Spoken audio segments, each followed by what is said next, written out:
Hello সবাইকে, আশা করি সবাই অনেক ভালো আছো। আর আমি চলে আসলাম এই ঠান্ডা পড়া রোদের মধ্যে একটা ভিডিও। দেখতেই পাচ্ছ এই দুপুরবেলা রাস্তাঘাট সব নির্জন, আর আমি এই রাস্তা দিয়ে হাইটে হাইটে যাইতেছি। আজকে ছাতাও আনি নাই, ছাতা আনতে ভুলে গেছি। আজকে বাড়ির পাশে ছোট্ট একটা কাজ ছিল যেটা আমি করতে যাচ্ছি। দেখতেই পাচ্ছ এই যে পরা দুটা পরেই কিন্তু চলে যেতেছি। একদম পাশেই ছিল, যেহেতু রেডি হওয়ার কোনো প্রশ্নই ওঠে না, তার মধ্যে আবার এত গরম। তো যাই হোক, হেলতে দুলতে এদিক ওদিক করতে করতে চলে যাচ্ছি। তো যেতে যেতে রাস্তাটাও দেখিয়ে নিচ্ছি। আমাদের এদিকে রাস্তা দেখো, একদম ভাঙাচোরা রাস্তা। কবে যে এই রাস্তা ঠিক হবে তার কোনো ঠিক ঠিকানা নেই। এই যে এই ব্রিজটার সঙ্গে অনেকে পরিচিত আছো, অনেকেই দেখেছো আমার আগের একটা ভিডিওতে। একজন তো কমেন্টই করেছিল এই রাস্তা দিয়ে ভাই বরযাত্রী লোকগুলা কেমনে যাবে। তো যাই হোক, দেখতেই পাচ্ছ সত্যি ব্যারেজটার অবস্থা না খুবই খারাপ। আর তো প্রচুর ভয় লাগছিল। আর এমনিতেও এই ব্যারেজের নিয়ে গিয়ে অনেক গল্প আছে, আমি শুনছি আমাদের বাড়ির আশপাশের কাছ থেকে এই ব্যারেজের ওপর দিয়ে নাকি ভর দুপুরবেলা বা সন্ধ্যাবেলা বলে কেউ বলে হেঁটে সেটে গেলে বলে এখান থেকে বলে নাকি ভূতে বলে থাপ্পড় মারে বলে জলের মধ্যে ফালাই দেয়। হ্যাঁ, সত্যি ঘটনাই বলে এটা আমি অনেক শুনছি, যার জন্য আমার অনেক ভয় লাগতেছিল এই ব্যারেজ দিয়ে যাইতে। জানি না ঘটনাটা আদৌ কতটা সত্যি কতটা মিথ্যা। তো তোমাদের কারোর ওদিকে এরকম কি জায়গা আছে নাকি? থাকলে একটু কমেন্ট করে জানিয়ে। তো ফাইনালি আমি চলে আসলাম সেই বাড়িতে যেখানে আমি যাচ্ছি। আজকে ছিল আমার ছোট্ট একটা মেহেন্দি পরানো, তো কালকে ছিল ওর বিয়ে। তো বাড়িতে ঢুকতেই বাচ্চাটার সঙ্গে দেখা হয়ে গেল। আর পাশে দেখো এই ছেলেটা একদম সাদা ভূত, ওকে গাজলডোবার সবাই ফরেন্টিয়া নামেই চেনে। তো যাই হোক, চলে গেলাম ব্রাইডের ঘরে গিয়ে দেখতে পাচ্ছি ব্রাইডের দিকে কিছু একটা রেডি সেডি করতেছিল।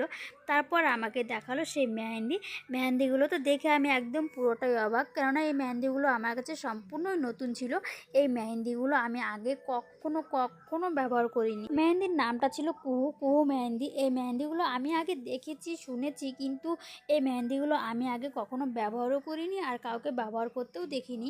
তো আমি ওকে বলছিলাম আমি কিন্তু জানি না এতে কেমন কালার আসবে কি না আসবে। ও কিন্তু আমার কথাটা শুনে প্রচুর ভয় পাচ্ছিল, যে ও বারবার বলছিল দিদি আমি এই মেহেন্দিটা তাহলে পরবো না, যেহেতু কালকে আমার বিয়ে, আমি যদি আজকে এই মেহেন্দিটা পরি যদি কালার না আসে তখন কি হবে। এটা সত্যি ওর চিন্তা করার কারণই আছে, যদি মেহেন্দির কালারটা না হয় তাহলে তো দেখতে অনেক বাজে লাগবে। তো যাই হোক, বারবার ওর বরকে ফোন করে মেহেন্দি আনতে বলে, কিন্তু অন্য কোথাও অন্য কোনো মেহেন্দি পাচ্ছিলাম না। আর যদিও আমার অর্গানিক মেহেন্দি বানানোর টাইম ছিল না, আর ও অর্গানিক মেহেন্দি পরবে না সেটাও আমাকে বলেছিল। আমি একটু কালারটা ট্রাই করার পর ওকে বললাম না কোনো ব্যাপার না, মেহেন্দিটা ভালো হয়ে আছে তুই পর।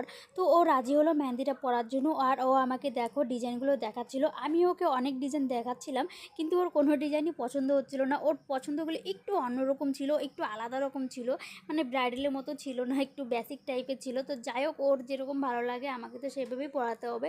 ওকে আমি অনেক ডিজাইন দেখিয়েছি, বাট ওর কোনো ডিজাইনই পছন্দ হচ্ছিল না। ও যেগুলো দেখিয়ে রেখেছে ও সেরকমই পড়বে, ওর সেগুলোই পছন্দ হচ্ছিল। আর এদিকে হঠাৎ করেই ঘরের মধ্যে লাইন চলে যায়, লাইন না থাকায় আমরা মোবাইল ধরেই কিন্তু এভাবে মেহেন্দি পড়াচ্ছিলাম। আর দেখতেই পাচ্ছ ওর পছন্দগুলো ও এরকম করেই পড়বে, ওর হাতটা ভর্তি করে পড়বে। আমি ওকে অনেক রকম আমার ফোন থেকেও অনেক ডিজাইন দেখেছিলাম, কিন্তু ওর পছন্দ হচ্ছিল না। ওর মানে পছন্দ একদম আলাদা রকমই ছিল, মানে কি বলবো। এখানে দেখো দু হাতে মেহেন্দি পরানো হয়ে গেছে, তো ওর পছন্দ এইরকমই ছিল। ও আমাকে মোবাইলে স্ক্রিনশট দিয়ে এই মেহেন্দির ডিজাইনগুলোই দেখিয়েছিল। তো যাই হোক, ওকে পরিয়ে দিই। আর এদিকে দেখো মেহেন্দিটা কিন্তু অনেক সুন্দর হয়ে গেছে, বোঝা যাচ্ছে যে কালারটা অনেক সুন্দর আসবে। তো আমি তারপর মেহেন্দি পরানোর পর আমি চলে যাই বাড়ি। আবার সেই ভূতের ব্যারেজের ওপর দিয়ে আমার আবার সেই ভয় লাগতেছিল। তো কি বলবো আর। আর এখানে দেখো মেহেন্দির কালারটা আমি পরের দিন এসে কালারটা দেখি, সত্যি অনেক অনেক অনেক সুন্দর। আমি অনেক খুশি হয়েছিলাম কালারটা দেখে, অনেক ভালো লেগেছে। তোমরাও চাইলে তোমরা ট্রাই করতে পারো। টাটা।